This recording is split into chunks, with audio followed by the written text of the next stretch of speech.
यह कहानी एक लड़के की है। उससे एक लड़की प्यार करती थी और शायद वह लड़का भी उससे प्यार करता था।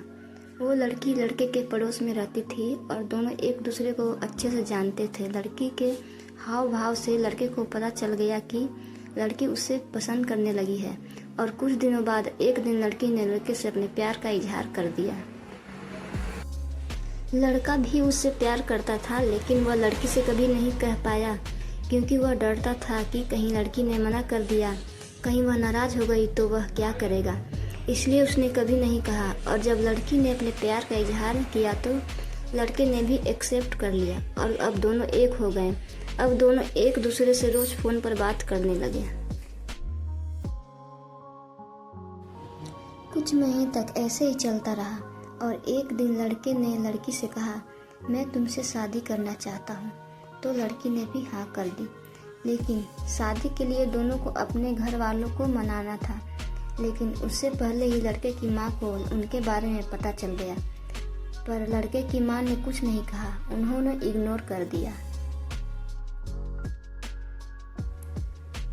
पर कुछ दिनों बाद लड़के की माँ ने लड़के के पापा को सब बता दिया और वह इस रिश्ते के लिए राजी नहीं थे। तो उन्होंने लड़के के लिए दूसरी जगह रिश्ता देखना शुरू कर दिया। और जब फिर लड़की ने लड़के के पास फ़ोन किया तो लड़की का फ़ोन देखकर लड़के की आंखों में आंसू आ गए। लड़के ने फ़ोन उठाया और लड़के को सब बता दिया कि उसके पापा उसके लिए दूसरी जगह रिश्ता देख रहे हैं। यह सुनकर वह रोने लगी और फिर कुछ देर के बाद लड़की ने कहा, मुझे तुमसे एक चीज़ चाहिए, क्या तुम मुझे दोगे? तो लड़के ने कहा, क्या चाहिए बोलो। लड़की ने कहा, हाँ मेरी किस्मत में तुम नहीं हो शायद, पर फिर भी मैं चाहती हूँ कि मेरी मांग में तुम ही सिंदूर भरो।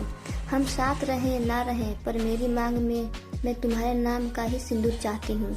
लड़का भी लड़की से बहुत प्यार करता था, तो लड़के ने भी उसकी बात मान ली और जब वो मिले तो लड़के ने लड़की की मांग में सिंदूर भर दिया। लड़की बहुत खुश हुई थी और फिर लड़की ने कहा कि मेरा प्यार मेरे नसीब में नहीं है तो क्या हुआ, पर मेरे दिल में तो हमेशा रहोगे। और फिर 1 साल के बाद लड़के के पापा ने उसकी शादी कहीं और तय कर दी।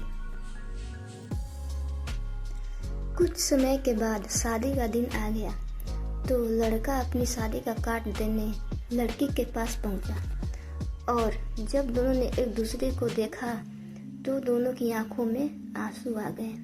शादी का कार्ड देखकर लड़की रोने लगी। लड़के ने उसे शादी का कार्ड दिया और अपनी आंखों में आंसू लिए वह वहां से चला गया।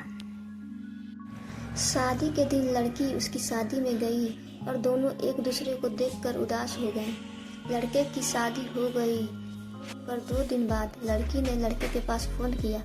दोनों ने एक दूसरे से बात की। कुछ दिन तक तो ऐसा ही चलता रहा और फिर एक दिन लड़के की वाइफ को उस लड़की के बारे में पता चल गया, तो दोनों में लड़ाई शुरू हो गई और फिर लड़के को उस लड़की से बात करना बंद करना पड़ा और इस तरह से दोनों बिछड़ गए। लड़की ने तो शादी कर ली, पर लड़की ने आज तक किसी और से शादी नहीं की। इस कहानी में जो लड़का है उस लड़के का नाम मोहित है और लड़के का नाम सीत है। मेरा मानना है कि मोहित को अपने घर वालों से बात करनी चाहिए थी, उनको मनाना चाहिए था, फिर चाहे कुछ भी करना पड़ता।